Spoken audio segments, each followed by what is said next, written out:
comprendre là, que les demandes syndicales exigerait qu'on ajoute des milliards de dollars. Au lieu d'enrichir les millionnaires des Kings, commencez donc à vous préoccuper de tous vos travailleurs, dont 78 % sont des vrais queens, eux autres. Oui, vous avez sûrement croisé ces queens, hein? Des pancartes aussi, des drapeaux là, aux couleurs des centrales syndicales aujourd'hui. Vous avez aussi sûrement adopté votre plan B, C ou D là, pour faire face à la musique. Alors, on commence notre joute des analystes. Emmanuel, Paul, Mario, bonsoir. Bonsoir, Sophie. Bonsoir. C'est un départ canon. Hein? Les travailleurs sont gonflés à bloc et on sent, on lit aussi l'appui de la population, des parents d'élèves notamment, Paul. Oui, clairement, mais il faut dire que c'est le premier jour de grève et là, tout le monde le savait à l'avance, a pu se débrouiller. La grande question que tout le monde a en tête, combien de temps ça va durer et combien de temps cet appui là, majoritaire que l'on sent, pour le moment en tout cas, va durer. Sophie, ça va devenir de plus en plus compliqué dans la vie de bien des familles, également pour le mouvement syndical lui-même, parce que Marc Ranger, hier au bilan, nous faisait un peu l'analyse de la situation. Le Front commun avait une approche plus douce, entre guillemets, dans la situation, mais est débordé par l'autre syndicat là, qui n'est pas dans le Front commun, la Fédération autonome de l'enseignement, qui, jeudi, déclenche une grève générale illimitée. Et c'est là où ça se complique. Là. Ça veut dire qu'il n'y a plus d'écoles, il n'y a plus de classes dans bien des écoles là, du Québec. Donc, c'est là où ça pourrait jouer beaucoup, beaucoup sur l'opinion publique, pas nécessairement de manière favorable pour les syndicats. Oui. Emmanuel, il faut maintenir la cohésion au sein de ce Front commun, là. Oui, il faut maintenir la cohésion au sein du Front commun, c'est une chose, mais est-ce que le gouvernement va réussir à diviser vraiment assez le Front commun des autres syndicats, que ce soit par le biais de la FIC ou de la Fédération autonome de l'enseignement pour déstabiliser la dynamique? Ouais. Moi, je pense que ce qu'on va commencer à voir dans les prochains jours, cependant, c'est que oui, les professeurs, les enseignantes ont l'appui de la population. Les orthopédagogues ont l'appui de la population. Les infirmières ont l'appui de la population. On les a vus. Ils ont sauvé des vies. Ils s'occupent de nos enfants. On comprend les conditions de travail extrêmement difficiles dans lesquelles ils sont. Mais est-ce que la population appuie les syndicats dans cette démarche-là? C'est là que, dans un contexte de grève, la question va se poser. Et c'est là que la stratégie du gouvernement va jouer également. Et c'est là qu'il y a une fenêtre pour le gouvernement pour convaincre les gens que oui, il est prêt à mettre plus d'argent, mais que ce qu'il veut, c'est acheter du changement pour le bien des patients ou des élèves et aussi pour le bien des infirmières et des professeurs. Oui. Mario, il reste quoi, 5 semaines là, avant les fêtes? Est-ce que tu crois au miracle de Noël? Je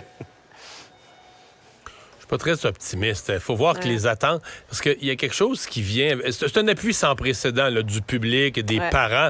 Ce matin, je parlais à une représentante de parents qui a signé une lettre d'appui aux enseignants.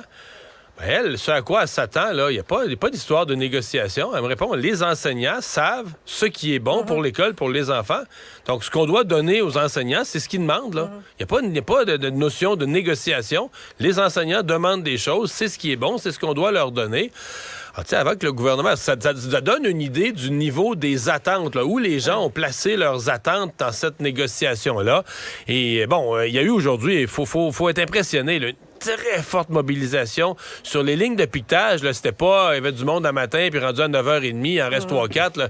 Il y avait énormément de monde au froid jusqu'à la fin de l'après-midi. Donc, les syndicats sont très mobilisés. Et ce que je note... La dernière fois qu'on a vu ça en 1983, le PQ avait coupé les salaires de 20 %. Mais tu sais, les gens étaient mobilisés parce qu'ils avaient reçu un coup de jarnac.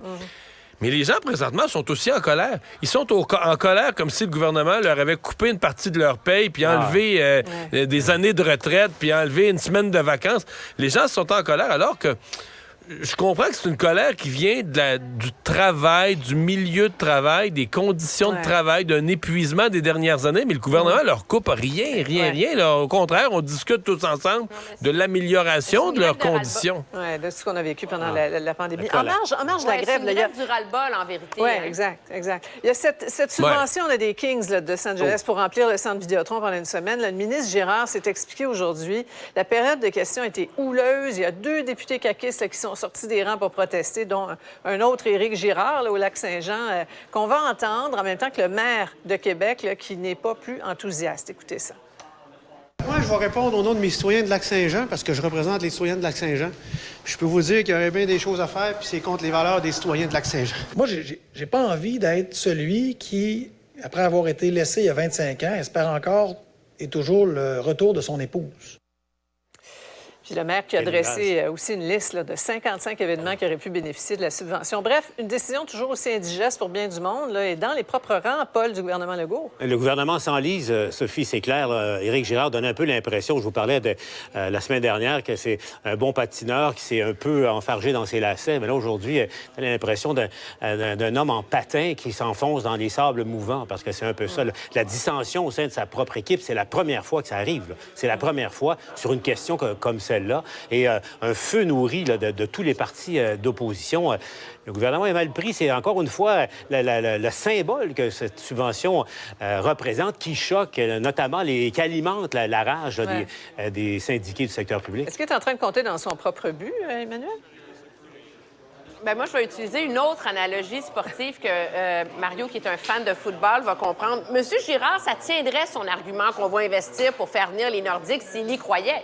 Lui-même dit que les chances de réussir pour faire revenir les Nordiques, c'est 10 Alors là, il a de plus en plus l'air d'un joueur sur un terrain de football quand il reste 6 secondes à la game et qui essaye de faire ce qu'on appelle un Hail Mary pass. Ça, c'est comme une passe du chapelet. Mon Dieu, il essaye de Emmanuel. faire une passe de 60 verges à la dernière seconde dans l'espace de carré. C'est pas très crédible. On est impressionnés, là. Mario? Oui, mais c'est une vraie crise. Là. Pour moi, il y a 3 affaires majeures qui se passent aujourd'hui. La première, c'est que il y a division dans le caucus de la CAQ, c'est majeur. Est-ce que ça pourrait mener des démissions de députés? Est-ce que c'est réparable encore? Des députés vont au micro et disent que ce que fait le gouvernement, c'est contre leurs valeurs. C'est absolument majeur. La deuxième affaire, c'est que le maire n'a même pas l'appui de personne. Même le maire de Québec, il n'y a plus personne qui l'appuie, le ministre. Donc, et la troisième chose, moi, je pense que le vrai drame, non seulement, le gouvernement ne peut pas reculer sur celle-là. Il a signé avec les Kings, il est engagé, c'est impossible de reculer. Ouais. Mais là, avec ça, on est en train d'enterrer. On avait le championnat mondial féminin, championnat mondial junior, d'autres événements à venir au Centre Vidéotron. À mon avis, on est en train d'enterrer tous les événements futurs. Plus personne ne voudra mettre quoi que ce soit dans un événement au Centre Vidéotron. Là. Ouais.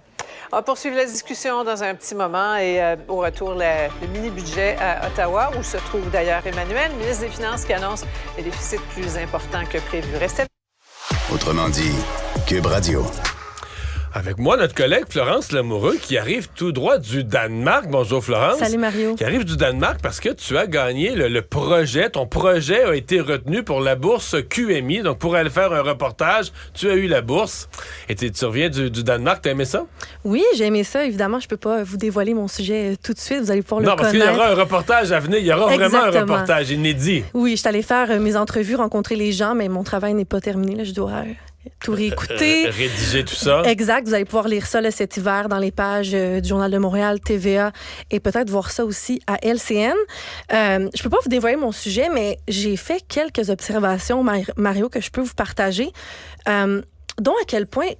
Première chose qui m'a marqué, c'est à quel point le peuple danois est discipliné. Incroyable. Je peux dire dressé, c'est et c'est la raison, moi je suis allé, c'est la raison pour laquelle quiconque à Montréal parle de cyclisme en disant eux autres à Copenhague, tu dis non, tu sais pas de quoi tu parles. Eux là, c'est à la queue leu-leu. Tout le monde arrête à la lumière rouge. Ils vont pas vite. Ils se suivent. C'est comme une perfection de discipline. Si tu traverses la rue, tu oses, comme piéton cycliste, traverser la rue quand c'est pas ton temps, tu te fais regarder. Non, oui, c'est vraiment la discipline de faire. C'est la même chose pour les transports en commun. Il n'y a pas de tourniquet quand tu vas prendre le transport en commun. Les gens vont faire c'est écrit check-in avec leur petite passe de métro. Puis tu peux aller dans les trains et les métros du Danemark. Il n'y a pas de tourniquet, de gens qui vérifient tes billets. Je trouve ça assez incroyable quand tu vois à Montréal les policiers à tous les jours qui regardent les gens, qui essaient de passer sans payer. Au Danemark, on fait confiance à la population. Par contre, ce que je comprends, c'est qu'il y a des agents dans le train qui se promènent, qui peuvent vérifier si t'as ta passe de transport. Donc, t'as peu de chances de te faire... Mais si tu te fais prendre, ils sont sévères. Là, ils présument que tout le monde prend pas de risque, tout le monde va avoir la paix. Mais ça crée une atmosphère complètement différente, t'as raison. Vraiment. T'as raison. Ça diffère vraiment, puis il y a beaucoup de choses dont on peut s'inspirer d'eux au Québec. D'autres éléments que j'ai remarqués, j'ai pas vu, Mario, un cône orange au Danemark. Pas un. Y a tout ça à Montréal? Non, mais c'est vrai, il n'y a pas de... Par contre, la seule ville au monde où moi, la seule fois que j'ai visité une ville, j'ai eu le sentiment de Montréal, c'est Berlin. Qu'il y avait des comptes, des travaux partout, ceux qui sont en train de refaire la ville. Mais donc, à Copenhague, t'as pas eu ce sentiment de... Non, je me suis pas sentie comme à la maison, idem pour les déchets. J'essayais de voir. C'est propre. C'est tellement propre. J'ai vu un petit monsieur qui passait dans la rue pour ramasser les déchets, mais avec un genre de truc pour les brûler instantanément. Ah oui? Je me dis donc c'est peut-être une nouvelle façon de faire là-bas qui fait à quel point la ville est propre. Donc, bien hâte de vous présenter ça cet hiver. Mais si tu voulais faire un équivalent dans le quartier, c'est Cube Radio, ça te prendrait une moyenne torche pour brûler ce qu'il y a sur le bord des buildings. Hey, merci Florence. Merci. On a hâte de voir ton reportage.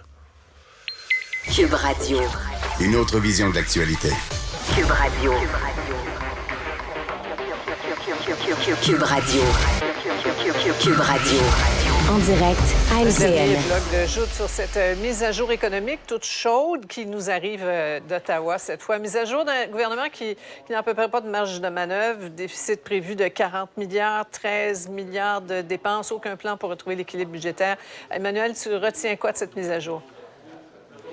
Un chiffre très simple, dans le fond, c'est que le gouvernement va dépenser autant d'argent l'an prochain à payer juste les frais d'intérêt sur la dette que tout l'argent qu'il met pour financer le réseau de la santé au Canada dans une année. Puis ça ne s'arrête pas là.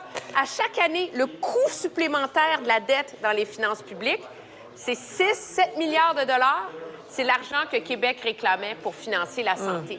Alors, quand le gouvernement qui s'imaginait que ça ne coûtait rien dépenser pour sauver la classe moyenne, bien là, il est confronté au coût de ses choix passés, puis il a frappé là, le mur, il n'y en a plus de marge de manœuvre. Ouais. La dette qui était à petit vertige momentanée, là, à 1173 milliards en 2022-2023. Paul? C'est l'histoire d'un gouvernement qui a beaucoup dépensé pendant des années et des années et qui arrive à un moment du cycle politique où il n'a plus aucune marge de manœuvre alors qu'il en aurait diablement besoin. Alors donc, ce gouvernement-là est coincé à l'heure actuelle et n'a pas le choix. D'abord, la logique des finances publiques l'amène à resserrer autant soit peu ses dépenses. Deuxièmement, la situation politique, la force des conservateurs, le message de Pierre Poilievre là, qui dit que ce gouvernement a lui-même contribué au grand mal qui nous afflige, c'est-à-dire l'inflation, en dépensant outre mesure.